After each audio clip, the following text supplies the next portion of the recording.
इसके लिए हम जीते हैं। पसीने से तर हथेलियां, तेज धड़कन, कुर्सी से चिपके रहने वाला सस्पेंस, चौंकाने वाले ट्विस्ट जो आपको अपनी सोच पर ही सवाल उठाने पर मजबूर कर देते हैं।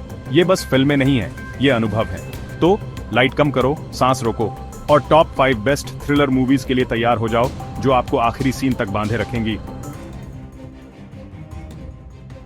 नंबर 5 पर हम C7N की बारिश से भीगी नैतिक रूप से दिवालिया दुनिया में उतरते हैं।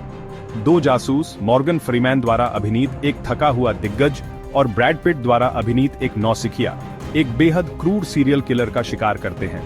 यह फिल्म टेंशन का एक मास्टर क्लास है। हर सीन डर और आशंका से भरा हुआ है। यह अंत है जो दशकों से दर्शकों के दिमाग में समाया हुआ है, जो SE7N को एक बेहतरीन थ्रिलर से एक सिनेमाई घूंसे तक पहुंचाता है। आगे हम गॉन गर्ल की भूल भुलैया वाली दुनिया में उतरते हैं। एक ऐसी फिल्म जो आपको शुरू से अंत तक अपनी सीट से चिपकाए रखती है, जहां कुछ भी वैसा नहीं है जैसा दिखता है और हर किरदार एक काला राज छुपाता है। एमी ड्यून के गायब होने से उसका पति निक एक मीडिया तूफान के केंद्र में आ जाता है, जिससे उनका प्रतीत होता है कि उनका आदर्श जीवन उल्टा हो जाता है। हम सवाल करते रह जाते हैं, क्या निक एक दुखी पति है जिस पर गलत आरोप लगाया गया है, या एक निर्दयी हत्यारा? तनाव साफ दिखाई देता है। फिंचर कुशलता से हमारी धारणाओं में हेरफेर करता है, जिससे हमें जो हम देखते और सुनते हैं उस पर संदेह होता है। गॉन गर्ल उन मुखौटों की एक द्रुत शीतन खोज है जो हम पहनते हैं, जो दिखावा हम बनाए रखते हैं और जो रहस्य हम छिपा कर रखते हैं। यह झूठ, छल और हेरफेर पर बने प्यार के विनाशकारी परिणामों में गहराई से उतरता है, जिससे हमें सच्चाई और विश्वास की प्रकृति पर ही सवाल उठाने पर मजबूर होना पड़ता है। अध्याय 3, एक पिता का रोष। तीसरे नंबर पर आती है प्रिजनर्स, हताशा और बदला लेने की एक अथक खोज। जब केलर डोवर की छोटी बेटी गायब हो जाती है, तो वह मामलों को अपने हाथ में ले लेता है, ऐसी सीमाएं पार कर जाता है जिनकी उसने कभी कल्पना भी नहीं की थी। प्रिजनर्स सिर्फ एक थ्रिलर नहीं है, यह नैतिकता की एक आंतक परीक्षा है जो हमें अपने भीतर के अंधेरे का सामना करने के लिए मजबूर करती है।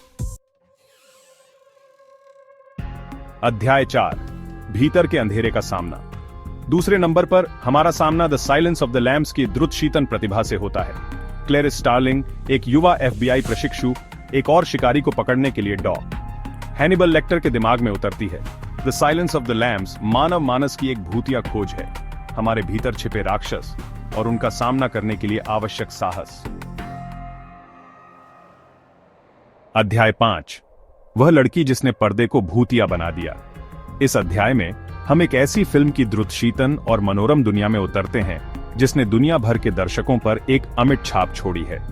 और अंत में पहले नंबर पर हम the girl with the dragon tattoo की धूमिल और निर्दयी दुनिया में उतरते हैं। डेविड फिंचर द्वारा निर्देशित यह फिल्म सस्पेंस और कहानी कहने में एक मास्टर क्लास है।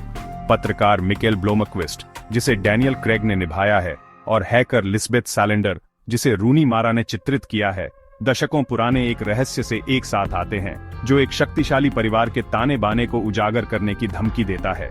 फिल्म पारिवारिक रहस्यों, कॉर्पोरेट लालच और लंबे समय से दबे सच का एक जटिल टेपेस्ट्री बुनती है। प्रत्येक रहस्य उद्घाटन पात्रों को बांधने वाले काले और मुड़े हुए इतिहास की एक और परत को वापस छील देता है। The girl with the dragon tattoo सिर्फ एक गुप्तचर से कहीं अधिक है। यह आघात, दुर्व्यवहार और मानव आत्मा के लचीलेपन पर एक भूतिया ध्यान है। लिस्बेथ सैलेंडर के रूप में रूनी मारा का चित्रण भूतिया और सशक्त दोनों है, एक ऐसे चरित्र का सार पकड़ता है जो अपने अतीत से टूटने से इनकार करता है।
बातचीत जारी रखें।